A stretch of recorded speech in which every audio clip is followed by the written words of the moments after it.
SAFM, South Africa's news and information leader.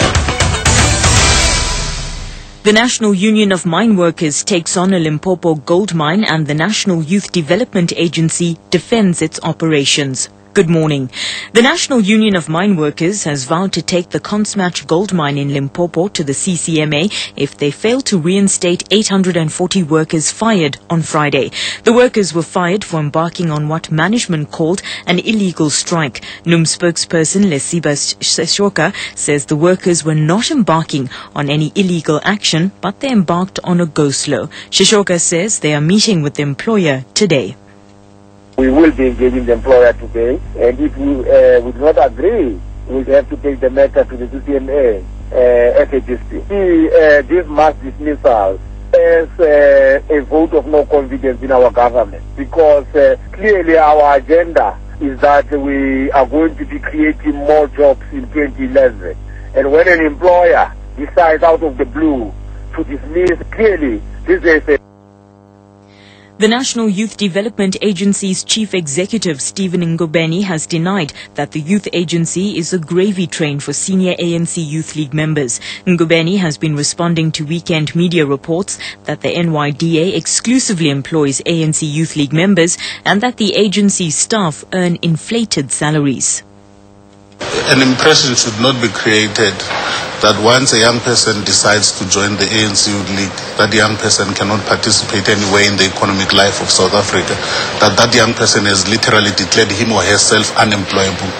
It must be understood that members of the ANC Youth League, they are part and parcel of the age bracket of the youth of South Africa that we normally speak about. So when we employ people, we are not going to discriminate against people because they come from the ANC Youth League.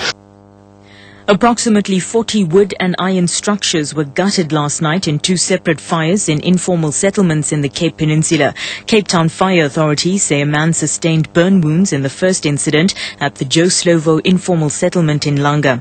20 structures were razed. In the second fire, the same number of structures burnt down early this morning at Dunoon Site 5 near Milnerton. The cause of the fires are still being investigated. The Mafeking Magistrates Court will decide today on the bail application of 3 murder suspects. The 3 have been charged with the murder of police officer Nelson Khananeng. He was shot and killed in full view of his 3 children and fiancée, who were shot and wounded near Mahikeng 3 weeks ago. In other news, emerging markets like South Africa will keep a watchful eye on the latest developments the EU as it tries to resolve the Greek debt crisis. The Greek crisis has had a negative impact on the rand and other key African currencies. The latest concerns come as Greece and the euro head for a week of trials from today, as European and IMF experts return to Athens for a fiscal audit that will decide if the debt-hit country can escape default next month. EU heavyweight Germany will meanwhile hold a key vote on Thursday on reforming a permanent European Union Stability Fund to enable it to engage in debt restructuring, a fallback the Eurozone looks increasingly set to need. British police have charged 6 men from the city of Birmingham with terrorism offences. They're accused of having prepared a bombing campaign, including suicide attacks.